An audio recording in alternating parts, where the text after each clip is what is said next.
Now I request Sri Jagdishwar Reddy garu. ధన్యవాదాలు అధ్యక్ష. అధ్యక్ష, గవర్నర్ గారి ప్రసంగం నిన్నంతా ఆశాంతం విన్నాం. ఆ తర్వాత ఈ పుస్తకాలు తీసుకుపోయి మధ్యాహ్నం నుంచి సాయంత్రం వరకు మళ్ళీ తిరిగేసి కూడా చదివినాం అధ్యక్ష. తెలుగులో కొంత ఎందుకో కొంచెం ట్రాన్స్లేషన్ మక్కి కనబడ్డది. సరే, ఇంగ్లీష్లో కూడా చూద్దామని అది కూడా చూసిన అధ్యక్ష. అధ్యక్ష, ఈ మధ్యకాలంలో ఏఐ గురించి వెళ్ళి ఎక్కువ మాట్లాడుతున్నారు. సరే, ఆ ఏఐ ఏం చేస్తుంది, ప్రపంచాన్ని మూస్తుందా తెలుస్తుందా తర్వాత విషయం, దాని మీద వేరు వేరు అభిప్రాయాలు ఉన్నాయి. కానీ ఇది కేవలం ఆ ఏఐ ద్వారా దాన్ని ఉపయోగించి తయారు చేసిన ప్రసంగంలాగా కనపడ్డది. ఏదో చాట్ జీపీటీ అని చెప్పి దాన్ని వాడి మనకేం కావాలో చెప్తే అదే తయారు చేస్తుంది అని చెప్పి మనం ఏదైతే వింటున్నామో, బహుశా దాన్ని వాడి తయారు చేసిరేమో అని చెప్పి అనిపించింది అధ్యక్ష. ఒక ఇద్దరు మిత్రులతో ప్రస్తావిస్తే కూడా వాళ్ళు కూడా అదే అనుమానం వ్యక్తం చేశారు. వాస్తవానికి అధ్యక్ష, ఒక రాష్ట్ర ప్రభుత్వం బడ్జెట్ ప్రవేశపెట్టే ముందు ఉభయ సభల్ని ఉద్దేశించి గవర్నర్ గారు చేసే ప్రసంగం ఏదైతే ఉందో ఆ ప్రసంగం ఎంత గొప్పగా ఉండాలి, ఎంత వాస్తవాలతో కూడుకొని ఉండాలి, రేపు బడ్జెట్ ఏ రకంగా ఉండబోతుందనే దానికి ఒక ఇండికేషన్గా ఉండే ఆ ప్రసంగం ఎంత ఆర్ద్రతతోనే ఉండాలి, ఎంత మనసు పెట్టి చేయాలి అధ్యక్ష. ప్రతి అక్షరం ప్రతి పదం వాడేటప్పుడు అందులో కొన్ని వాక్యాలే అర్థం కాని పరిస్థితి, తెలుగులో వాక్య ప్రారంభానికి చివరికి ముగింపుకి సంబంధం లేని పరిస్థితి ఆశ్చర్యంగా అనిపించింది అధ్యక్ష. సరే, వాస్తవాలను ఏమని వెతికి చూసినాం,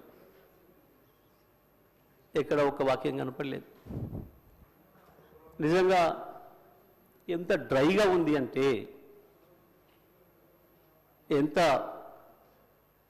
విజయం లేకుండా, ఓ బాధ్యత లేకుండా గడిచిన సంవత్సర కాలంలో జరిగింది ఏంది, వాస్తవం ఏంది,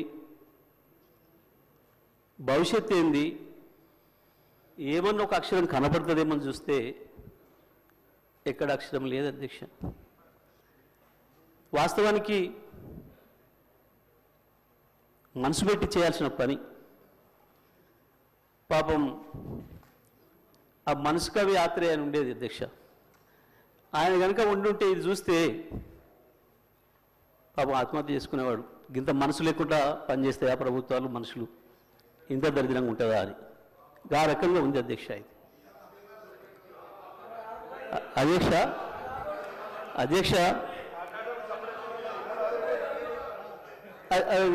స్పీకర్ గారు చూసుకుంటారు విషయం. ఎందుకంటే ఎందుకంత భయపడతారు ఆగరాదని, గంట 10 నిమిషాలు మీరు మాట్లాడితే ఒక అక్షరం ఎక్కడి నుంచి ఎవరు మాట్లాడలే. అగమాగం కాకుండా మొదలే కాకపోయా, ఎందుకు ఆగమవుతారు అప్పుడే, అయ్యో మొదలే కాకపోయా ఊరే ఇంకా ఉంది కదా అధ్యక్ష. ఒక గవర్నర్ గారి గురించి మేము విన్నాం. సరే, పార్టీ ఏదున్నా ఎట్లా ఉన్నా గతంలో వారిది ఒక మంచి మనిషి అని, ఒక ఇంటిగ్రిటీ ఉన్న వ్యక్తి అని, గొప్ప చదువుకున్న వ్యక్తి అని. కానీ పాపం వారితోని 36 నిమిషాల్లోనే 360 అవాస్తవాల్ని మాట్లాడొచ్చారు. 36 నిమిషాల్లోనే 36 15 నెలల వాళ్ళ ఫలితనాన్ని 15 నెలల్లో వాళ్ళు చేసిన పనికి 36 నిమిషాల్లో 360 అబద్ధాలు, అవాస్తవాలు. నిజంగా కూడా పాపం గవర్నర్ గారు మనసు ఎంత గింజుకుందో అది చదవటానికి. ఇంగ్లీష్లో అర్థమై ఉంటుంది, ఇంగ్లీష్లో అర్థమై ఉంటుంది అధ్యక్ష. నాకు తెలిసి మనస్ఫూర్తిగా చదవలేదు, గవర్నర్ గారు కూడా మనస్ఫూర్తిగా చదివి ఉండరు అధ్యక్ష. అది నాకు తెలిసి ఎట్టి బస్సులో గవర్నర్ గారు మనసుతో మాత్రం చదవలేదు అధ్యక్ష. పాపం చాలా మెకానికల్గా చదివి ఎప్పుడు వెళ్ళిపోవడం అన్నట్టునే పోయారు పాపం అధ్యక్ష. సరే, ఇది ఒకవైపు అధ్యక్ష. నేను చదివిన మిత్రులతో మాట్లాడుతున్నా, దీన్ని ఎక్కడ మొదలు పెట్టాలి, ఎక్కడికి పోవాలి, ఇది నేను ఆలోచన చేస్తూ ఈ మధ్యకాలంలో నేను రైతుగా జరుగుతున్న పరిణామాలు, వ్యవసాయ రంగంలో వస్తున్న పరిస్థితులు, ఎండిపోతున్న పంట పొలాలు, ఎక్కువ తిరుగుతున్నా కాబట్టి అక్కడ రైతుల దగ్గరికి వెళ్తున్నా, రైతులతోనే ఉంటున్నా కాబట్టి ఆ రైతుల్ని కలిసి మధ్యకాలంలో ఎక్కువ మాట్లాడొచ్చున్నామని కాబట్టి ఒక్కసారి అదే రైతులతో ఒకసారి మాట్లాడి చూద్దాం. అయా రాష్ట్ర ప్రభుత్వం గవర్నర్ గారి చేత ఈ రకంగా మాట్లాడించింది ఇవాళ. సరే, నేను వచ్చిన ప్రతిసారి మీరు నీళ్ళ గురించి కొట్లాడండి సార్, జర అసెంబ్లీలో మాట్లాడండి సార్ అని అడుగుతున్నారు. నాకు అవకాశం వస్తే మాట్లాడతా అని చెప్పిన, ఇక్కడ మరి స్పీకర్ గారు ఇస్తే కదా మాట్లాడాల్సింది మేమని.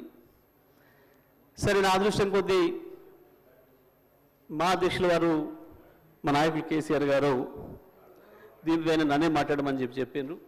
ధన్యవాదాలు వారికి. మీ ముఖ్యమంత్రి కంటే దూరంగా ఏం లేడు, రెండు కామెంట్స్ బంద్ చేయండి. ఇక మీ ముఖ్యమంత్రి కంటే దగ్గరనే ఉన్నాడు, ఎక్కువ మాట్లాడవద్దు. ఇక నాకు ముందట ఎక్కువ మాట్లాడుకొని మూసుకోండి. అధ్యక్ష, మాట్లాడితే ఆ రైతులకే వినిపిద్దాం ఈ విషయం కూడా అని మొత్తం వినిపించిన అధ్యక్ష తెలుగులో ఫోన్లోనే. నేను మనం పోయినప్పుడు ఒక తండ పోతుంటే ఇటువైపు మళ్ళీ పెద్ద మట్టి గుట్టలు కనబడుతున్నాయి. ఆగిన మళ్ళీ ఎందుకు వచ్చినాయి ఈ గుట్టలు, మట్టి గుట్టలు అని.